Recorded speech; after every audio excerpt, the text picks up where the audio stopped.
জগন্নাথ দেবের লীলা মহিমা।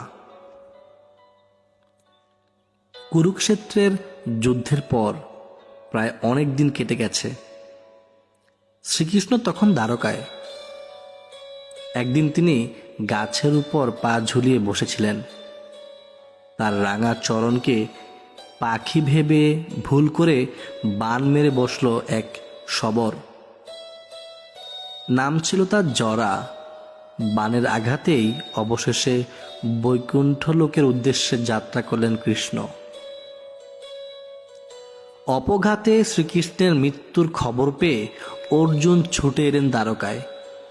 দেহ সৎকারের সময় অর্জুন দেখলেন গোটা দেহটা পুড়লেও সখার নাভিদেশ তো আর পুড়ছে না।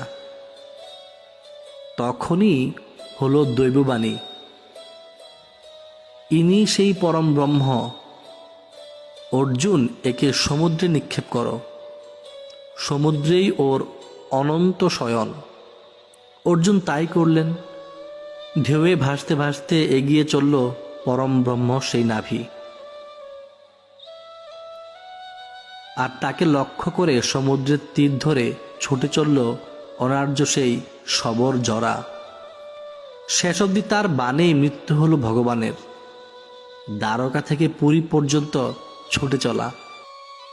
অবশেষে এখানেই ভগবানকে স্বপ্ন দেখল সে, কাল ভোরে আমাকে তুলে নে, এখন থেকে তোর বংশধর শবরদের হাতেই পুজো নেব আমি। তখন থেকে নীল মাধব রূপে তিনি পূজিত হতে থাকলেন শবরদের কাছে। সময়টা দাপর যুগ। এরপর এলো কলিযুগ। কলিঙ্গের রাজা তখন ইন্দ্রদুম্ন দেব।